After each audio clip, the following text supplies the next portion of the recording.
Aria frizzante da notti magiche. Se a scrivere la storia sono le vittorie, allora il trionfo dell'11 luglio a Wembley è destinato a entrare nella leggenda della maglia azzurra.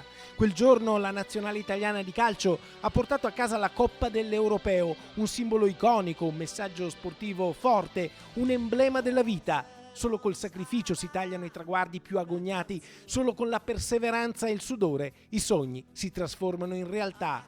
Ecco cosa significa la Coppa di Euro 2020, che arriva in Veneto e da venerdì 26 a domenica 28 novembre verrà esposta nella loggia del Capitaniato di Vicenza. I tifosi, ma non solo i tifosi, gli appassionati, coloro che comunque hanno avuto modo di vivere quel mese straordinario tra metà giugno e metà luglio, arrivato al culmine con la conquista della Coppa Wembley, avranno la possibilità di farsi selfie, di visionare questa straordinaria, per certi versi inaspettata ma meritatissima Coppa.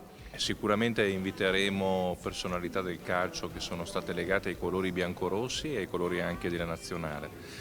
Figure che verranno, amici anche di Paolo Rossi, a visitare questo momento nella loggia del Capitaniato, quindi in un luogo simbolo della nostra città, e quindi aspettiamo tutti i vicentini a visitare appunto questa bellissima Coppa che ha segnato un successo internazionale importante.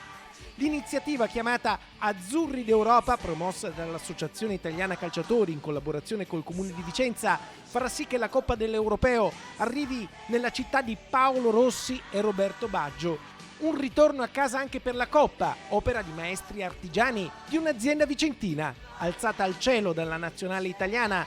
Adesso potrà essere goduta nella cornice suggestiva di Piazza dei Signori da tutti i tifosi, da tutti i cittadini e i turisti.